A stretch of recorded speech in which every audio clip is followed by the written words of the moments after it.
The strange thing about rewatching Bad Boys now is realizing how close it came to not feeling like Bad Boys at all. You watch Will Smith and Martin Lawrence yelling through Miami, arguing in that Porsche, turning danger into comedy, and it feels effortless. But behind the camera, almost nothing was effortless. The wrong actors were attached first. The script was falling apart. The budget was too small. And some of the movie's most famous moments only happened because the production was running out of time. Bad Boys looks like a confident 90s action movie, but underneath all the sunlight, gunfire, and Michael Bay explosions, it was really a gamble. A director used his own money to finish the finale. A future movie star almost refused one of the film's most emotional lines, and the chemistry that made the franchise famous was partly born from actors improvising because the script simply wasn't working. Here are 7 weird facts about Bad Boys that make the movie even better when you rewatch it.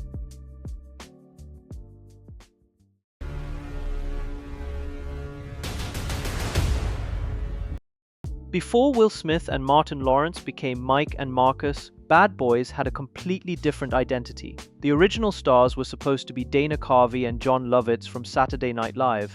At that stage, the project was called Bulletproof Hearts, and it was set up at Disney with producers Don Simpson and Jerry Bruckheimer. Just imagine that version for a second. Instead of the slick, loud Miami buddy cop movie we know, it might have been more of a comedy vehicle built around 2 SNL performers, but the plan fell apart after a Las Vegas trip connected to the production. Dana Carvey reportedly became uncomfortable and backed out. Once Carvey left, Lovitz followed. Disney eventually sold the project to Columbia Pictures. That failure became the opening that changed the entire movie. Without that collapse, there may have been no Will Smith, no Martin Lawrence, and no Bad Boys franchise as we know it.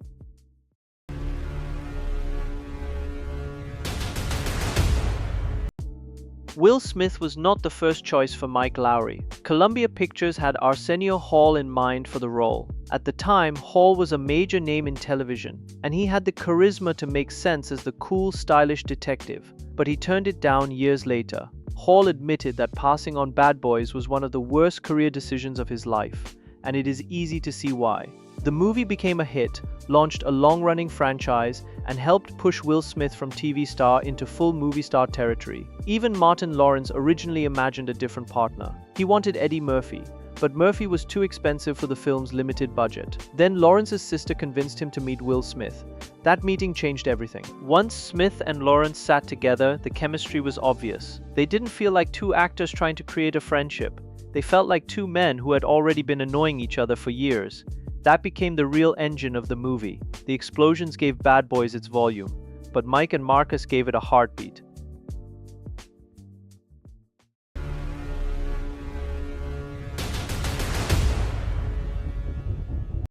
Michael Bay had to put his own money into the movie. Bad Boys was his first feature film, and the studio gave him a tight budget for the kind of action movie he wanted to make. By the time production reached the airport finale, the money had nearly disappeared. The studio did not want to pay for the climactic shootout the way Bay imagined it, so he paid for part of it himself. Bay reportedly spent around $25,000 of his own money to help finish the scene, including paying overtime so the crew could capture what he needed. That detail explains why Bad Boys feels bigger than its budget. Bay wasn't just trying to complete a job, he was trying to prove who he was as a filmmaker, and he did not stop with cash. That black 1994 Porsche 911 Turbo Mike Lowry drives through the movie was not a studio rental, it was Michael Bay's personal car. The production could not afford the image it wanted, so Bay literally brought his own style into the film. That Porsche became part of Mike Lowry's identity. But behind the mask, it was also a young director betting on himself.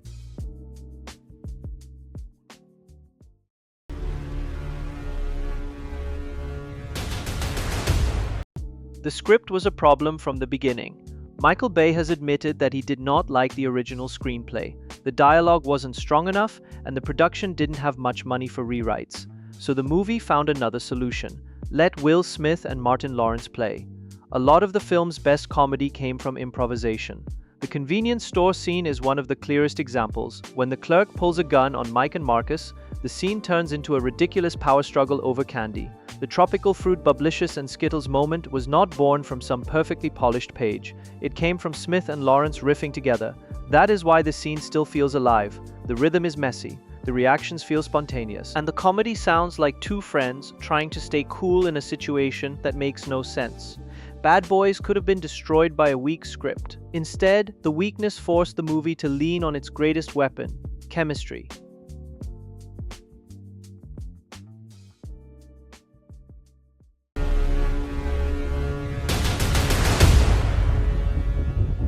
Michael Bay did not just allow improvisation. Sometimes he provoked it. During the car scenes, Bay reportedly noticed when Martin Lawrence was irritated by something Will Smith said. Instead of calming things down, Bay encouraged Smith to keep pushing. That tension helped create some of the movie's funniest arguments. The famous two fish in the sea exchange came from that kind of controlled chaos. Bay also used similar tricks with Téa Leoni, encouraging her to surprise Lawrence with lines or reactions that would catch him off guard. It was risky, but it gave the movie a strange kind of realism. Mike and Marcus don't talk like perfectly rehearsed action heroes. They interrupt each other. They get annoyed. They panic. They overreact. And that is exactly why they feel real. The movie's energy comes from the feeling that things could go off script at any second. Because sometimes they actually did.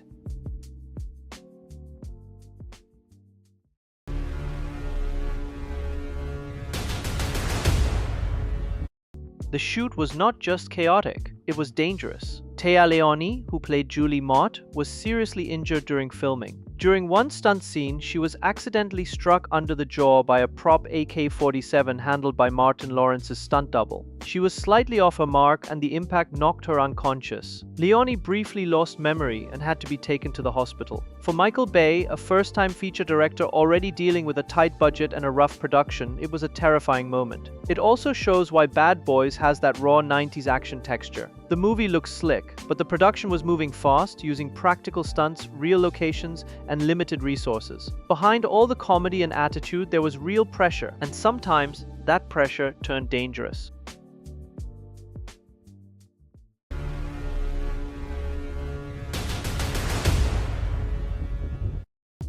One of the most important emotional moments in Bad Boys almost disappeared. Near the end, Mike finally tells Marcus that he loves him. It is funny because it feels awkward, but it also works because it reveals what the movie is really about. Not drugs, not explosions, not the Porsche. Brotherhood. Will Smith had agreed to say the line before filming, but on the day of the shoot, he changed his mind. He did not think Mike Lowry should say it. Michael Bay disagreed. He believed the line was necessary because it gave the friendship real weight. The argument reportedly went on for about 90 minutes, and the timing was terrible. The sun was going down. They had only a small window of usable light left. The production could not afford to waste the day. Eventually, Bay gave up and told Smith to do whatever he wanted. Then Smith said the line anyway. That single take made it into the film, and somehow the hesitation makes it better. It does not feel smooth or sentimental. It feels uncomfortable, funny, and honest. Exactly how Mike Lowry would say it. Bad Boys is remembered as a loud 90s action movie, but its real story is much more interesting. It was a movie that lost its original stars. A movie where major actors turned down career-changing roles. A movie with a script the director didn't trust. A movie where the director used his own money and even his own car. A movie where some of the best moments were invented because the plan wasn't working. And that may be why Bad Boys still feels alive. It was not perfect. It was pressure, improvisation, ego, danger, panic, and chemistry all crashing into each other. Somehow, that chaos became a classic. If you enjoyed this hidden look behind Bad Boys, hit like, subscribe, and tell us in the comments what is your favorite Mike and Marcus moment. And if you want more movie secrets, stay with Cinema Unmasked, because every movie has a mask, and we are here to take it off.